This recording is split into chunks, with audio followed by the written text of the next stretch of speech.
Bonjour tout le monde.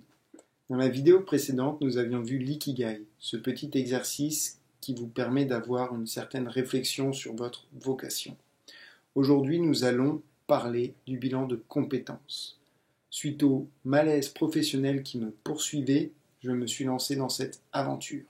Vous savez ce qu'on dit. Si t'es souvent seul avec tes problèmes, c'est parce que souvent le problème c'est toi.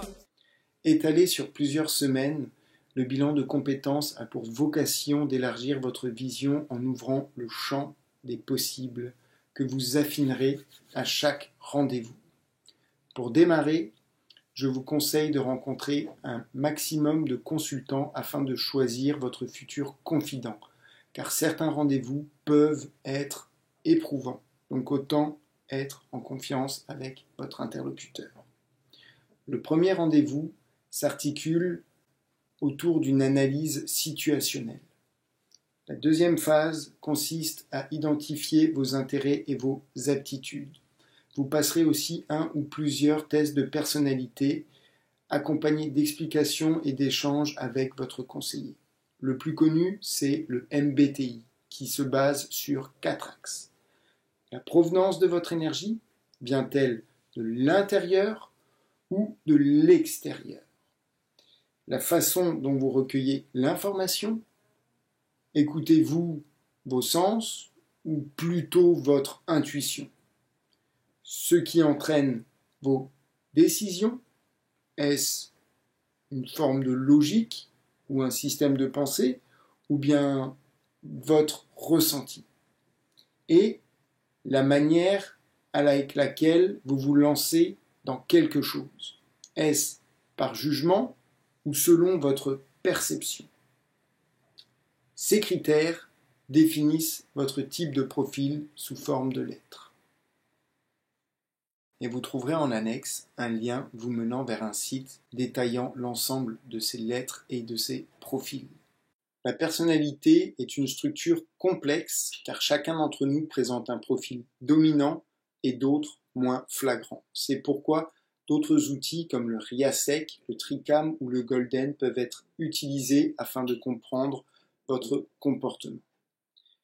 Sachez qu'il n'y a pas de bonne ou de mauvaise réponse, ni meilleur profil qu'un autre. Nous avons tous des forces et des faiblesses, et c'est en prenant compte qu'on peut s'améliorer.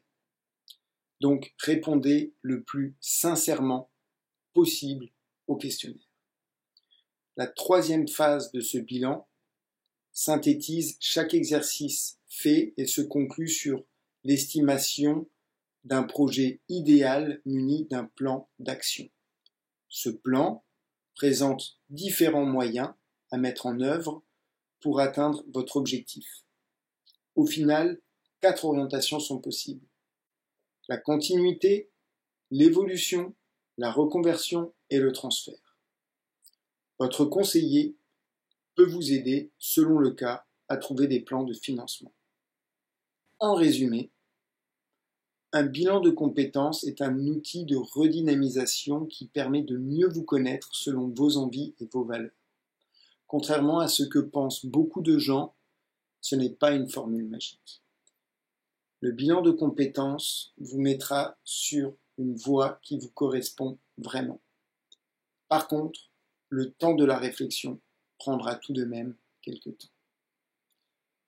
Il existe des tas de tests de personnalité gratuits et rapides sur Internet, mais je vous conseille vraiment de passer par un professionnel ou au moins de faire un test agréé si vous cherchez vraiment à vous connaître.